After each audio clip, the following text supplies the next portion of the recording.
the feels for you, yeah, yeah, yeah, yeah. You have stolen my heart, oh yeah. Never let it go, oh, oh, no, never let it go, oh, oh, oh. Lightning straight to my... Hello everyone, so I need video ideas. Please leave any ideas or requests in the comments. I'd really appreciate it. Anyway, disclaimers. I do not own any characters in this video, nor do I claim them. Credit to creators.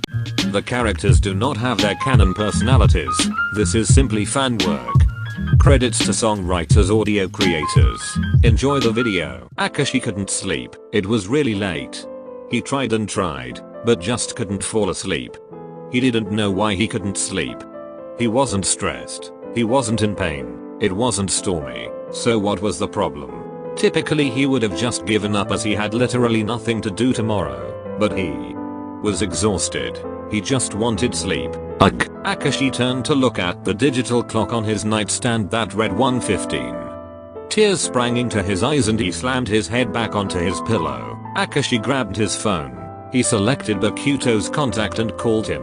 Call between Akaashi and Bokuto. Hello. Hello Bokuto-san. It's late. Are you alright?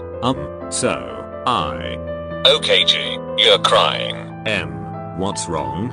I can't sleep. Oh. Call ended. Damn. Akaashi sniffed and rolled over. Tears of frustration falling onto his pillow. Did I annoy him? Bokuto had just hung up on him. Despite being a hyper, toddlerish teenager, Bokuto was one of the most caring people the world has ever seen. He would always listen to Akaashi, just as Akaashi did for him. He had never hung up like that before. Maybe he was just as exhausted, but I'm sure he could fall asleep. Akaashi turned off his phone and stared into darkness. Oh well, maybe I'll fall asleep tomorrow night. Akaashi's eyebrows furrowed. Melatonin? No, I shouldn't keep taking that. Akaashi sighed.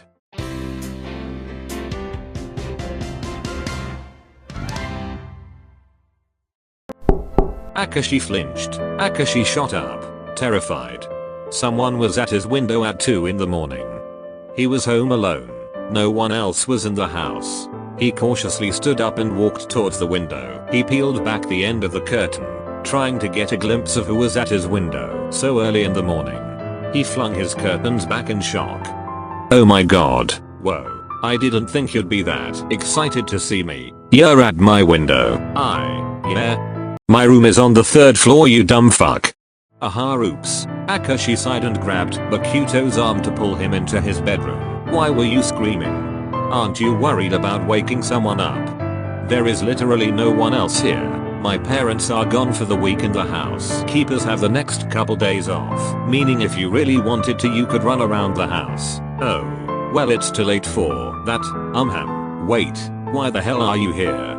Bokuto let out a nervous laugh. I felt awful about hanging up on you. Well, thanks. Hush. You said you couldn't sleep and I wanted to help. Akaashi held a neutral expression on his face. Well, if you really can't sleep, you won't have to spend the night alone. Akaashi smiled. Bokuto picked up Akaashi and carried him back to his bed, gently laying him down. Bokuto crawled into bed beside him, propping Akaashi up against his chest.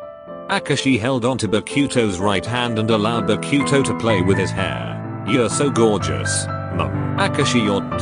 Bokuto let out a small laugh. Did all that screaming tire you, Mum? Figured. Akaashi played with Bokuto's fingers, mumbling random things. What was that? Nothing. Alright. You know, I wonder what it would be like if we were girls. What? That's super random. I mean, I just wonder how our lives would be different. Well, it would probably be exactly the same except we wouldn't have dicks. Puffed, I guess. But like, what would we look like? Well, we'd look pretty similar, but we would be shorter. We'd probably have longer hair. We'd have boobs. It really wouldn't be too different. Yeah. I'm sure you'd still be just as beautiful. Of course I would be. Akaashi huffed. Why can't I sleep? I don't know, love, but I can stay here with you for support. I really appreciate it. Bokuto kissed the top of Akaashi's head. Do you feel sick? I didn't even think about that. But no, not really. That's good. Maybe you just can't fall asleep. Sometimes we all have those days. I guess it's still kinda hard though. On top of that, I feel bad that I woke you up. You were probably sleeping just fine. Well, I get to be with you, and even though you did wake me, I'll sleep even better with you. Akaashi hummed and flipped over, resting his head on Bokuto's chest. He wrapped his arms around Bokuto's torso. Oh, you're so cute. Bokuto grinned as he felt Akaashi's breathing slow and his body relax. There we go. Bokuto repositioned them into a more comfortable position and pulled Akaashi into his chest. He kissed the tip of Akaashi's nose. Happy he finally fell asleep. I love you.